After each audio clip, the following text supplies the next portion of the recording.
अगर थ्योरी पसंद है तो थ्योरी को अच्छे से करो, अगर प्रैक्टिकल पसंद है तो प्रैक्टिकल को अच्छे से करो। मैं आपको एग्जांपल देता हूँ, जब मैंने SEMP को इतना मुश्किल सब्जेक्ट होते हुए भी, मतलब जहाँ पर बच्चों के मार्क्स कंसिस्टेंटली कम आ रहे हैं या फिर उसी की वजह से ग्रुप नहीं निकल रहा है, जब सेल्फ स्टडी करने का सोचा था तो एक ही चीज़ थी मेरे पास, एक तो पॉजिटिविटी और दूसरा ये था मेरे पास कि मैं थ्योरी को अच्छे से पढ़ के जाऊँगा। I have not left a single chapter जिसकी मैंने थ्योरी ना पढ़ी हो। इनफैक्ट स्टैंडर्ड कॉस्टिंग की भी थ्योरी मैं समझ के गया था, मैं पढ़ के गया था।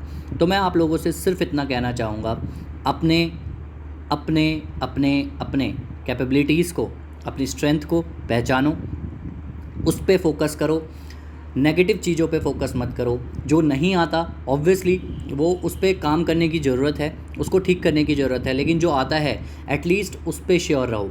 और यू वोंट बिलीव कि जो SCMP का पेपर आया था उसमें बियॉन्ड बजटिंग एंड एक क्वेश्चन जो हमारा आया था उसका एक और थ्योरी का क्वेश्चन आया था एंड मैंने उसमें 15 मार्क्स स्कोर किए और उसने मेरी कहीं ना कहीं बहुत ज़्यादा हेल्प करी एग्जैक्टली पेपर को वो पेपर में मार्क्स लाने के लिए। सो ये एक सबसे अच्छी टिप थी जो मैं आप लोगों को बताना चाहता था कि अपने जोन में रह के भी, चीज़ों को सिंपल रखते हुए भी आप कर सकते हो। अपनी स्ट्रेंथ को पहचानो। अब आप बोलोगे कि जिसमें थ्योरी है ही नहीं उनमें क्या करें,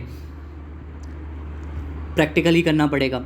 तो मैं आपको बताऊं, उनमें भी वो चैप्टर्स होंगे जो आपको बहुत अच्छे से आते होंगे और उसके लिए आपको ही उस तरीके से ABC एनालिसिस को करना चाहिए आपको। ठीक है कि यार कौन सा चैप्टर मुझे आता है। ABC एनालिसिस इसलिए नहीं होना चाहिए कि क्या छोड़ दूं, ABC एनालिसिस इस तरीके से होना चाहिए कि ऐसे कौन से चैप्टर्स हैं जिसमें मैं 10 आउट ऑफ 10 ले सकता हूं। तो ज़रूरी नहीं है कि प्रैक्टिकल में आपको इतना बुरा आता हो। यार फाइनल तक अगर आप आए हो तो ऐसा तो हो ही नहीं सकता कि आपको प्रैक्टिकल आता ही ना हो या थ्योरी बिल्कुल ही ना आती हो। कहीं ना कहीं आपको आती है, तभी तो आप यहाँ तक पहुँचे हो। तो उस चीज़ों को फोकस करो। इंटर के बेसिक्स को मत भूलो। इंटर जैसे क्लियर किया था उसको भी ध्यान में रखो, वो बहुत हेल्प करता है। ठीक है, फाइनल में आके उस चीज़ को इतना वो बल्क में मत लो कि फाइनल में आ गए कुछ नहीं चेंज हुआ।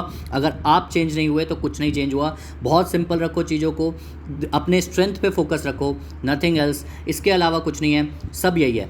ठीक है, ऐसे ही टिप्स अगर आपको पसंद आएंगी तो मैं दोबारा लेके आऊँगा और उसमें मैं आपको इसी तरीके से बताता रहूँगा कि कैसे मेरे जैसा एक एवरेज स्टूडेंट और 500 से ऊपर मार्क्स लेके आता है और फर्स्ट अटैम्प्ट में इंटर को और फाइनल को क्लियर करता है और किस इन्हीं छोटी छोटी चीज़ों को ध्यान में रखते हुए।